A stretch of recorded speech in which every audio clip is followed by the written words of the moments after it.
Bonjour, bienvenue à une nouvelle capsule de la classe de Maude et d'Andréane. Aujourd'hui, nous allons aborder les différentes caractéristiques que l'on retrouve dans les poèmes. As-tu déjà lu un poème? As-tu déjà remarqué qu'il contient des rimes, un rythme, une sonorité et des répétitions? Non? Tant mieux, puisque c'est ce que nous allons approfondir aujourd'hui. Chaque ligne dans un poème représente un vers. Ici, si tu regardes bien, la première ligne, « La rue assourdissante autour de moi hurlait » est un vers. Ensuite, chaque vers est regroupé en strophes.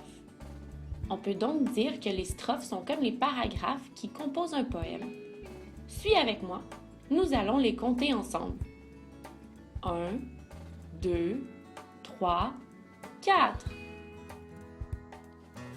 Il existe certaines répétitions dans un poème. Tu peux observer que les deux premières strophes du poème contiennent 4 vers chacune, donc 4 lignes. Compte avec moi.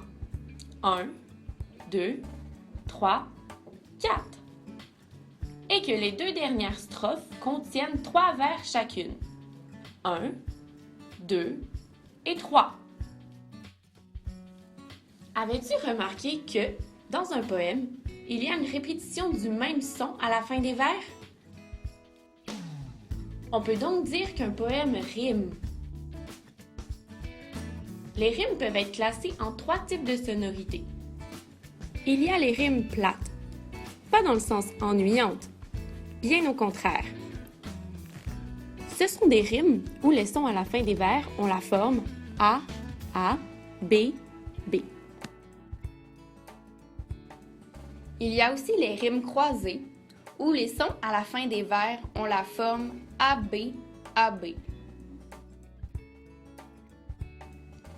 Et dernièrement, il y a les rimes embrassées, où les sons à la fin des vers ont la forme A, B, B, A. Ouf! Je sais que les poèmes, c'est compliqué. Mais ne t'inquiète pas. Si tu as des questions, nous allons en reparler en classe. Maintenant que tu es un champion ou une championne dans les caractéristiques des poèmes, observe la strophe suivante et dis-nous quel type de sonorité remarques-tu. Suis avec moi, nous allons le lire ensemble. Agile et noble, avec sa jambe de statue, moi, je buvais, crispé comme un extravagant. Dans son œil, ciel livide où germe l'ouragan, la douleur qui fascine et le plaisir qui tue. Alors, peux-tu nous dire si ce sont 1. Des rimes plates, A, B, B, 2. Des rimes croisées, AB, AB, ou 3. Des rimes embrassées, A, B, B, A. Bravo! Tu as remarqué que dans cette strophe, les rimes à la fin des vers ont la forme A, B, B, A. Donc, ce sont des rimes embrassées. Lis avec moi. Statue, extravagant, ouragan, tue. Regarde bien, les deux mots à l'opposé riment. Et les deux mots à l'intérieur riment aussi.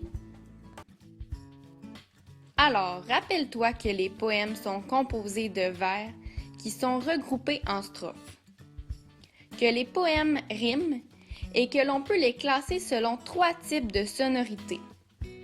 Tu es maintenant un expert ou une experte dans les caractéristiques des poèmes. Merci d'avoir écouté notre capsule et on se revoit en classe. À bientôt! Created using Powtoon.